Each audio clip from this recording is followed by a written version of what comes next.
Ask yourself this: what is the worst thing that would happen if you simply didn't respond? We live in an era where everyone is aggrieved. Everyone feels like a victim. I feel like a victim. Everyone feels like they are uniquely persecuted, and we're all quick to call out someone. And some of that is a good thing. There are legitimate victims in the world. There is wrongdoing. But I urge you, and I urge myself, stop a minute and think, is this something I have to respond to? Because the one thing I can guarantee you is somebody somewhere on the internet is going to be wrong. And if you take it upon yourself to correct everyone who's wrong, you won't have a life. You'll be miserable. You'll have no sleep. You'll be in a constant state of agitation. Now, no one likes to be criticized, and nobody likes to be criticized unfairly. I'm no different from you. But you have to ask yourself, if one person who has one follower on some social media account has a criticism of you and you don't think it's valid, what's the worst thing that could happen if you didn't respond, if you didn't take them apart, if you didn't tell them they were foolish or wrong-headed or don't know their facts? What's the worst thing that could happen? Probably nothing. Now, in the olden days, when I was coming up dealing with the media, 70s, 80s, if you're criticized in the media, it was typically from a major network, a major newspaper, the dominant newspaper in your town. Everyone could see it. You would need to respond. But these days, when every single person on the planet with a cell phone is a media publisher, you can really run yourself ragged responding to every single piece of criticism.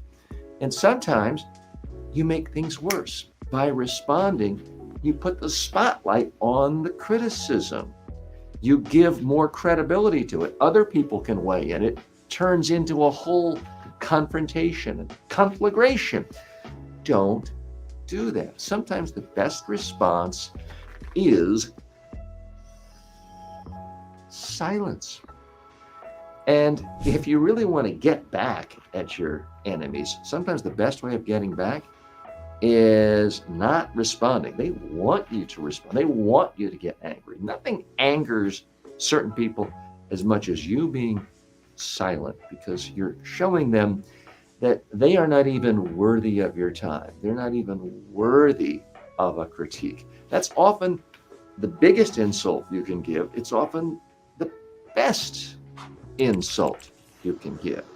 If someone criticizes you and they have lots of legitimate points, they're dealing with facts, they're bringing up principles and operating on good faith, and you share a number of the principles and you recognize the facts they're using to make their case are legitimate, of course you can respond.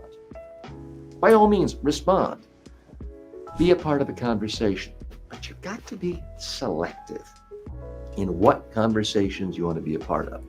Every time you respond to an attack, you're starting a new conversation. Every time you attack someone else, you are creating a new conversation.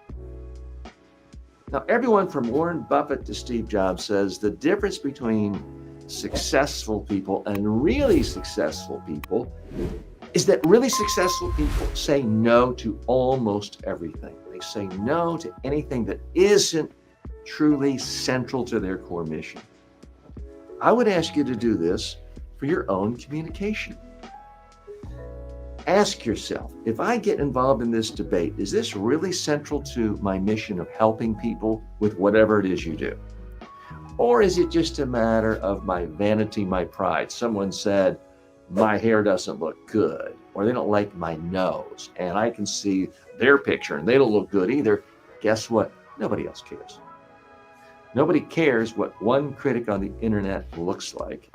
Chances are nobody really cares what you look like either. So instead, I urge you, be selective. Really ask yourself, who is going to benefit from you responding to a critic? Who's really going to benefit from you pointing out somebody else is wrong, or they're bad, or they're mean, or they're stupid? I understand you might feel like you're benefiting because you're thinking, well, I showed them. Okay. And I've been guilty of that. We've all been guilty of it. No one's perfect, but I'm trying to be better. I urge you to try to be better. Sometimes the best response of all to criticism, to people trying to take you down, is absolutely nothing.